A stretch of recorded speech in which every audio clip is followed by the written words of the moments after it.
Olá a todos, é um prazer receber aqui a gente fazer um podcast na primeira sobre esse onco, recebendo referências no tratamento oncológico, Bernardo, cirurgião torácico da UERJ Quinta Dó, Bárbara, coordenadora da oncologia, da oncoclínica do trato gastrointestinal especificamente, e Eric Halber, radioterapeuta, diretor de comunicação e marketing também do grupo da Sociedade Brasileira de Radioterapia. O nosso tema de hoje, a gente vai falar principalmente sobre uma doença que está muito em voga, vez e outra a gente consegue ver na mídia, que são as metástases pulmonares, tanto na mídia nacional como na mídia internacional. E é uma doença frequente, a gente percebe que na história da doença oncológica, até 50% dos pacientes podem ter metástases pulmonares durante o curso do seu tratamento. É uma doença que tem um estigma, como o câncer já teve hoje, para o paciente. Gera uma confusão psicológica, um trauma, um diagnóstico, quando a gente fala em metástase como um todo, e faz diferença no seu tratamento, como opção de tratamento clínico, cirúrgico e na expectativa de vida, como os trabalhos mostram. Esse é um trabalho que foi feito nos Estados Unidos, eu coloquei no comecinho para ilustrar a todos vocês. Foi uma pesquisa epidemiológica de 2010 a 2015, mostrando a prevalência das metástases pulmonares, mostrando que a maior parte, se for em doença específica, vem do câncer de pulmão, mas se a gente pensar como doença como um todo, a metástase pulmonar, junto com as metástases hepáticas, são as áreas mais prevalentes para metástases em pacientes com câncer. E aí entra tumor de cólon, logo na segunda, junto ali do tumor de pulmão, tumor de mama, sarcomas, entre outros. E a gente percebe nos gráficos que tem diferença de sobrevida nos pacientes com doenças pulmonares metastáticas dentro dos pacientes com metástase em geral. Aqui a gente percebe que as linhas se separam. Na doença pulmonar não tanto, mas na doença de colo, entre outras, isso acaba fazendo diferença. Na literatura isso é bem disseminado, bem trabalhado. Eu queria ouvir de vocês, por exemplo, do Bernardo, uma pergunta que é muito comum, eu te fiz hoje, inclusive, como que você pensa e trata o paciente quando chegam para você sobre metástases pulmonares? Quando que você acha que vale a pena fazer uma cirurgia poupadora de parênquima? Se a cirurgia robótica faz alguma diferença no contexto, na indicação cirúrgica do paciente, etc. Perfeito, obrigado, Bernardo, obrigado pelo convite. A cirurgia torácica, ela tem sido já há algumas décadas protagonista no tratamento de metástases pulmonares, né? E, claro, eu estou falando aqui de metástases pulmonares de outros sítios, né? Não primários de pulmão. Primários de pulmão, você bem mostrou no gráfico ali, é uma outra conversa, que não existe tanto indicação cirúrgica nesse sentido. Mas nas metástases de outros sítios, é claro, quando são preenchidos alguns critérios, como tipo histológico, né? Cólon, sarcoma, rim, principalmente, número de metástases, pacientes com um bom estado funcional que possam ser submetidos.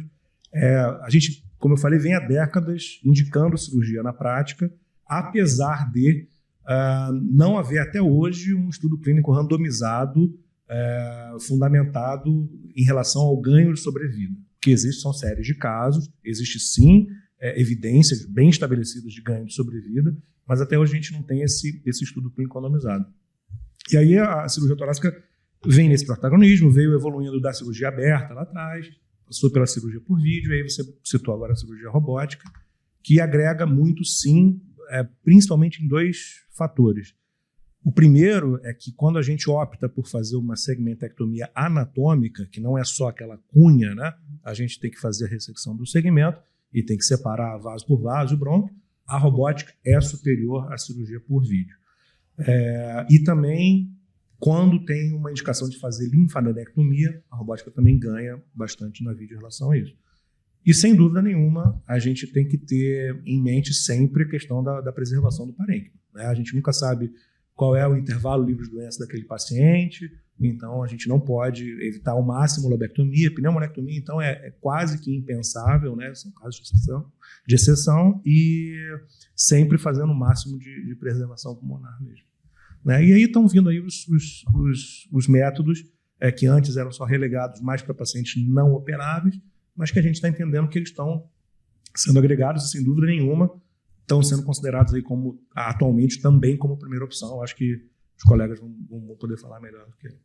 Aproveitando então essa oportunidade, eu queria perguntar para o Éric e para a Bárbara, porque muitas vezes acho que no contexto de metástase tem que ser mais do que nunca no câncer multidisciplinar, nesse contexto mais ainda, porque todo mundo pode agregar alguma coisa, alguma informação, e às vezes fazendo terapias combinadas, por exemplo.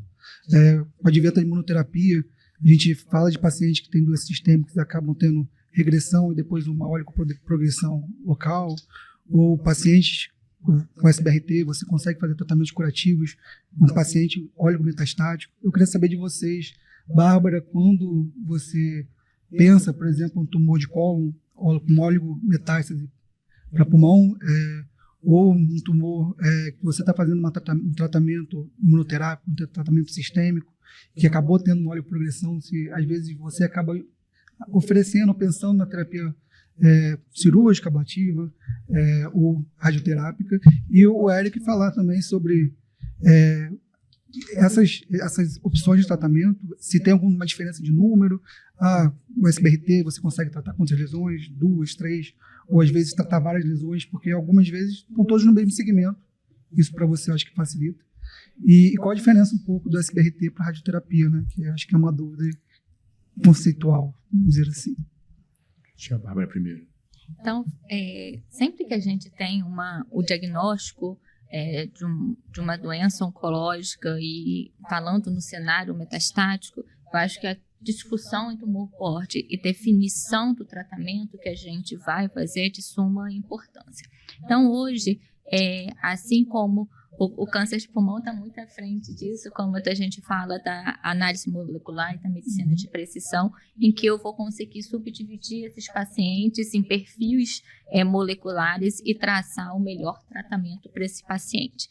Em cólon também a gente tem isso, e então entender o perfil molecular é de suma importância, mas pensando em terapias locais, eu acho que é de suma importância a gente entender o quanto esse paciente tem de volume de doença, o quanto esse paciente apresenta a doença. Às vezes a gente tem aquele paciente que tem um tumor primário volumoso e também tem metástase à distância de baixo volume. Então, será que a terapia ablativa, nesse momento, a terapia local, seja cirurgia, ablação, radioterapia, é a primeira escolha? Será que a gente não precisa, já que a gente tem uma doença sistêmica, a gente não precisa fazer uma terapia sistêmica, pensar no controle do primário para depois a gente tratar a doença metastática? Então, tudo isso é de suma importância. Então, se a gente tem uma doença assim crônica, tá? É um tumor que provavelmente a gente precisa de um controle local, então provavelmente a gente vai traçar aí primeiro uma terapia sistêmica para esse paciente.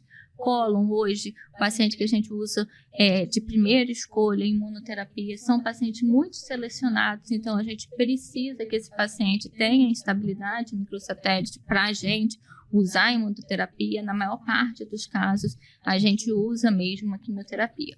E quando a gente está falando, né, que a gente está pensando em uma terapia local, então a gente faz uma terapia, principalmente aí passeata em fluoracil e oxaliplatina, e avalia a resposta, e esse paciente não progredido, então, quando a gente tem a doença ao mesmo tempo, a gente consegue fazer análise da biologia molecular ao mesmo tempo, e aí sim a gente vai para a terapia local. Já aquele paciente que já tratou, já operou, né, que é um paciente estadio 3, que tratou, fez a quimioterapia adjuvante, depois de 1 ano e meio, residiu a doença com uma doença de baixo volume, seja hepático, seja ela pulmonar, né? A gente tem que discutir, aí é de suma importância a gente discutir em equipe multidisciplinar a melhor abordagem para esse paciente. Então, se a gente tem um paciente que já foi submetido à terapia adjuvante e recidiva a doença de baixo volume, a gente pode pensar em fazer tratamento local e talvez esse paciente até ficar sem uma terapia sistêmica. Você chama de férias da quimio, né? Férias de quimioterapia, que é o que o paciente quer. Então, quando o paciente tem uma doença metastática, o paciente já fica estigmatizado. É uma notícia difícil, né? Então, Se a gente tem na doença metastática uma chance de controle, uma chance até mesmo de cura, a gente tem que mostrar isso para o paciente. Hoje o que a gente trabalha com as inovações que a gente tem no tratamento é mostrar para esse paciente que ele tem uma doença crônica, que provavelmente ele vai ficar um longo tempo da sua vida convivendo com aquela doença. E a gente, junto com o paciente, tem que traçar as melhores estratégias. Para alguns pacientes, eles não querem ficar sem quimioterapia, eles querem tratar o quanto eles puderem. E tá tudo bem. Tem outros pacientes, não, doutor, eu quero viajar, eu quero passear com minha família, eu tenho ainda questões profissionais que eu quero fazer. E a gente tem que traçar a melhor estratégia para esse paciente. Câncer está deixando de ser uma corrida, né? Que acho que 10 anos atrás, a palavra câncer era uma corrida contra o tempo, contra a morte. E hoje está sendo uma maratona, às vezes, em alguns utentes oncológicos. Perfeito. Érico, por favor, agora falando sobre uma das maiores inovações quando a gente fala de tratamento de doença oncológica, né? Que é o tratamento não invasivo com SBRT, radioterapia. Primeiro, agradecer pelo convite, parabenizar pela organização do evento e pelo podcast. Com certeza, o primeiro ponto quando a gente vai tratar um paciente, como a Bárbara falou, é entender qual que é a finalidade do tratamento, né? Então, hoje a gente tem diversos cenários, diversos termos novos que vêm surgindo. Paciente óleo metastático, sincrônico, metacrônico, óleo metastático induzido, enfim, óleo com persistência, óleo com recorrência. Tem diversos termos que a gente vai tentando entender quem que é realmente o paciente que precisa desse tratamento local, como a Bárbara bem explicou. E quando a gente depois que a gente tem essa ideia que a gente realmente tem um benefício, qual é o benefício que a gente vai entregar para esse paciente, tecnicamente falando, né, quando a gente vai entender como que vai fazer a rádio, alguns fatores são essenciais. Entender que tumor que a gente está falando, né, qual que é a histologia dele, é um tumor sensível à radiação, não é sensível, o tamanho dele e a localização. Então, todos esses fatores é que vão dizer para a gente se o tratamento vai ser factível ou não e que dose que eu vou entregar para ele. Então, um tumor, por exemplo, de colo retal, que tem uma tendência a ser um pouco mais radioresistente. Agora, diferente de um tumor de mama, por exemplo, metástase de pulmão, metástase de melanoma, que é super radioresistente, são sensibilidades diferentes. Então, a gente tem que entregar doses maiores para aqueles tumores que são radioresistentes, né? E a gente pode entregar um pouco menos de radiação para tumores que a gente chama de radiosensível. Nossa maior dificuldade são para tumores centrais, então, quando o tumor é grande e central, a gente tem uma dificuldade um pouco maior de entregar essa dose, mas a gente consegue sempre adaptar essa radiação conforme o paciente tem essa disponibilidade de anatomia, de tamanho, de localização, a gente vai adaptando o fracionamento, né? Então, como você bem até perguntou em relação a o que é radioterapia, o que é SBRT, na verdade, tudo é radioterapia, né? Qualquer radiação externa com tratamento é radioterapia. E a gente tem várias técnicas de entregar essa radioterapia. O SBRT é uma técnica ablativa, né? Tanto que no americano chama mais de SABR, né? SABR, que é a radioterapia ablativa. Então, a gente consegue entregar uma dose muito maior de radiação, né, do que o tratamento da radioterapia tradicional. Em vez de 2 gray por dia, a gente entrega às vezes 15, 20 gray por dia. Então, isso é biologicamente ablativo e a gente consegue ter resultados muito diferentes do que o tratamento convencional. Só que isso também traz riscos maiores, né? Então, a gente, depois que começou a fazer o SBRT, a gente foi descobrindo toxicidades que a gente não conhecia. Como os primeiros trabalhos do SBRT mostraram algumas toxicidades bem graves, né, como sangramento, fístula brônquica, coisa que a gente não conhece isso no tratamento convencional. Então, a gente foi se adaptando, corrigindo, aprendendo, mudando o fracionamento e entendendo o quanto que esses órgãos toleram de radiação. Então, hoje a gente faz o planejamento, a gente consegue ver no gráfico quanto cada órgão está recebendo de radiação e a gente vai ajustando, adaptando as curvas de radiação e conseguindo ajustar dentro dessas tolerâncias, né, para não trazer nenhum tipo de risco e toxicidade maior para ele, conseguindo entregar um tratamento bem seguro. E lembrando que o pulmão se mexe durante o tratamento, então é outra dificuldade nossa, sempre controlando a radiação durante a respiração do paciente. Perfeito. Eu ia fazer uma pergunta, mas acho que no decorrer do caso você vai falar sobre, você tinha comentado sobre, a gente tem um conceito geral que fez a dose de SBRT, tratou, mas não dá para tratar novamente, às vezes, na mesma área, etc. Acho que seria uma coisa interessante você comentar quando que você consegue fazer isso, enfim, no contexto geral, obviamente, não é recorrente. É o que a gente chama de reirradiação, repetir Isso, a radioterapia no mesmo lugar, né? Então, também é um conceito de que geral, que a radioterapia não se pode repetir no mesmo lugar. Isso foi verdade por muitos anos, mas conforme nossa técnica foi evoluindo, a precisão, a gente foi melhorando nisso. Então, para a metástase pulmonar, hoje a gente consegue fazer isso levando em consideração sempre a dose de radiação que o paciente recebeu nos órgãos adjacentes. Então, normalmente, a gente se pergunta muito sobre o parênquima pulmonar próximo da lesão. A gente não se preocupa tanto com isso na prática, porque aquele pulmão que está ali perto da lesão é um volume pequeno.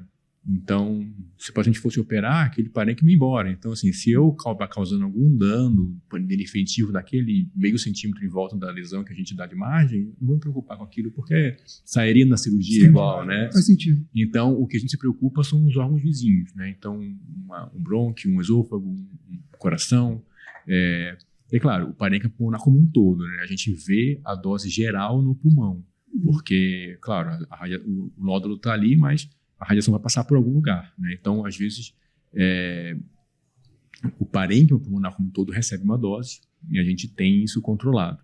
Então, o ideal, quando a gente tem um paciente que já tratou a rádio, a gente quer reirradiar, o ideal é a gente fazer esse planejamento, somar os dois planos, ver o quanto de radiação no somatório está recebendo e ver se essas doses estão dentro do nosso tolerável, né? É claro que quanto maior o tempo entre uma radiação e outra, melhor, né? Apesar de esses órgãos nunca perderem esse efeito da radiação, mas quanto maior o tempo, esse efeito diminui. Perfeito. Eu vou aproveitar aqui, entre os vários trabalhos, tem um trabalho nacional do nosso grupo, foi até o Rafael que foi o primeiro autor. Ele fez uma avaliação de custo-benefício nacionalmente para a ablação, porque sempre a gente faz material caro, e foi visto que no cenário brasileiro, conceitualmente, você fazer terapias ablativas tem um custo-benefício bom, mesmo em comparação à cirurgia e radioterapia. Enfim, isso é um trabalho que mudou, porque a gente pensa muito na questão do material super caro, etc., para a gente conseguir entregar ao paciente. Vou começar o caso clínico, até pelo tempo. O paciente de 77 anos, tinha um diagnóstico prévio, um adenocarcinoma de pulmão. Em 2016, fez cirurgia, tratada com lobectomia direita mais químio. Logo, no acompanhamento pós-operatório, teve uma recidiva no leito cirúrgico e fez tratamento com SBRT. Após o tratamento, anos depois, foi em torno de 6 anos depois, ele fazendo acompanhamento ainda com tomografia, apareceu uma lesão suspeita, fez um PET que apresentava captações e foi feita a biópsia, um contexto que confirmou que eram nódulos pulmonares de adenocarcinoma, potencialmente relacionados com a doença anterior, uma próxima ao leito cirúrgico e o outro no lobo inferior, ambos do lado esquerdo, lembrando que ele tinha feito a cirurgia da lobectomia direita. Esse paciente foi avaliado, foi feito biópsia, um throughput das lesões, principalmente do lobo inferior esquerdo, que confirmou o adenocarcinoma pulmonar. Eu queria saber de vocês qual que é a conduta ideal nesse paciente, né? Ele já fez uma lobectomia direita, tem 2 nódulos pulmonares, já fez esse BRT, então a função pulmonar, a gente pensar que é um paciente que tem uma função pulmonar que pode ser limítrofe, pode ser um problema com o tratamento. Éric, Bernardo, o que vocês acham? Bárbara, se fosse cólon, o que você faria? Porque o contexto, eu acho que nesse caso, é a função pulmonar do paciente, não a doença em si, o diagnóstico primário. Sem dúvida. Agora a gente está falando do contexto de tumor de pulmão com metástase, né? O principal desafio no primeiro momento é definir se realmente há uma metástase no segundo primário, mas pelo que você mostrou está aparecendo realmente um quadro metastático, e ele já tendo sido submetido, já teve até uma recidiva local ali, né, que foi feito com SBRT. No cenário de metástases pulmonares, não teria muito espaço para cirurgia. Né? Eu acho que a cirurgia ela tem um grande benefício em outros cenários de outros sítios, como a gente tinha falado. Acho que a bola não está comigo dessa vez, não. Eric? Eu acho que tem que discutir isso multiplanamente, é claro, e entender com o oncologista se tem algum tratamento sistêmico que faz para esse paciente. Eu acho que a Bárbara vai falar melhor com certeza, mas normalmente a gente vai pensar no tratamento sistêmico e posteriormente talvez pensar no tratamento local para esse paciente, caso ele tenha ali a persistência dessa lesão, é um paciente óleo metastático, né? Enfim, considerando a hipótese de no futuro o grupo entender que esse paciente tem um benefício em tratamento local ali, de uma rádio. A rádio ali é factível, as lesões são pequenas, né? Tá certo, como bem próximo da área que já foi previamente irradiada. Teria que estar cuidado ali com a costela, que é uma área que já recebeu radiação, risco de fraturas, dor crônica. Então, teria que cuidar muito com a radiação na costela, nas estruturas mediastinais, mas é factível fazer essa PRT, principalmente por são lesões pequenas, né? Mas acho que realmente a bola está com a Bárbara nesse caso. Nesse caso, né, tendo carcinoma de pulmão, então a gente tem uma gama de mutações que podem ocorrer com esse paciente, então é de suma importância a gente ter análise molecular desse paciente para a gente definir qual o tratamento sistêmico optar para esse paciente. Tá bom. Então, feito, no caso, foi discutido em multidisciplinar, eles levaram em conta o tempo de progressão e mais uma doença indolente, muito né? indolente, exatamente. Foi um contexto 6 anos depois do tratamento da SBRT. E aí eles optaram pediram para a gente fazer uma terapia ablativa local. Pela história da lobectomia, que o Bernardo falou, a gente usou a crio, porque a crio acaba a gente tendo controle no momento da bola de gelo se formando, a gente consegue fazer um estique da lesão, então a gente fez a punção, a lesão era paramediastinal, eu consigo empurrar a lesão para deslocar ela na proximidade do mediastino e fazer uma bola de gelo com segurança. E a ideia da ablação também foi na questão da capacidade pulmonar, que os trabalhos por parênquima acabam deixando esse paciente que, por ser metastático, pode ser que daqui a alguns anos ele acabe precisando de alguma outra terapia. Essas são as imagens das agulhas e essa do lobo inferior. Fazendo punção, você percebe que a gente empurra a agulha, formou a bola de gelo, tratou e foi isso. Maravilha. Perfeito. Ótimo caso. Obrigado. Obrigado a vocês, agradeço a todo mundo. Espero que tenha sido bastante proveitoso. Eu aprendi bastante, como sempre, nas discussões com todos os especialistas. Obrigada. Obrigado.